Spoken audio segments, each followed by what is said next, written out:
ingatlan eladás előtt mindenképpen célszerű egy alapos becslést végeznünk, hogy mennyit is ér az eladásra kínált ingatlanunk. De pontosan mit is kell szem előtt tartanunk, hogy meghatározhassuk a lakásunk, vagy éppen a házunk piaci értékét. A legegyszerűbb módszer az az, hogy hirdetési portálokon kell hasonló ingatlanokat keresni. Nagyon fontos, hogy ami a leglényegesebb, hogy hasonló helyen legyen. Mert az ingatlan értékét leginkább az befolyásolja, hogy hol helyezkedik el.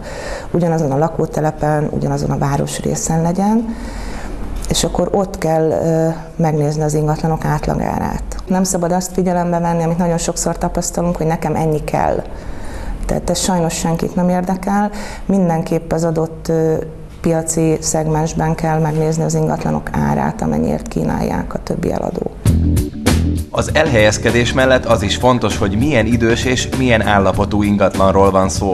Az új építésű lakások, házak esetében ez nem különösebben szempont, ellenben ha használt, akár több generációs lakóépületről van szó, akkor a külsőségekre is adni kell.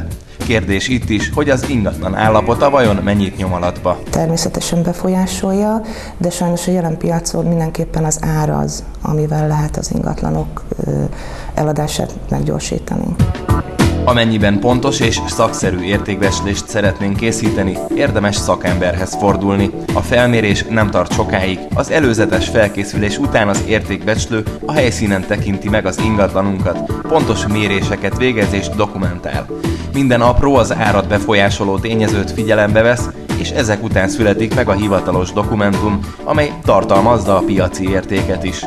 Egy értékbecslés ára jelenleg 20-30 ezer forintba kerül, ám nem árt tudni, hogy az így elkészített dokumentum csak általános, inkább információs jelleggel bír, például vagyon megosztásnál lehet hasznos.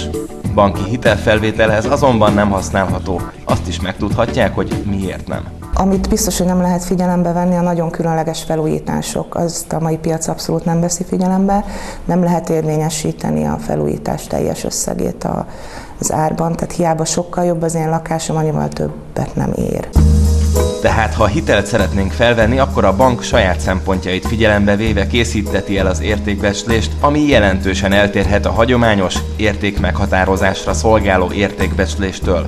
Azaz a bankok rendszerint jóval a piaci ár alatt határozzák meg az ingatlan árát.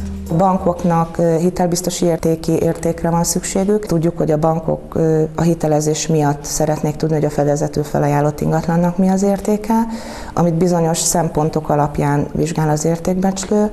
Nagyon sok banknak van meghatározott követelményrendszere, amitől nem lehet eltérni, és ugye azt tudjuk, hogy a hitelbiztosíték érték az mindig kevesebb, mint a piaci érték.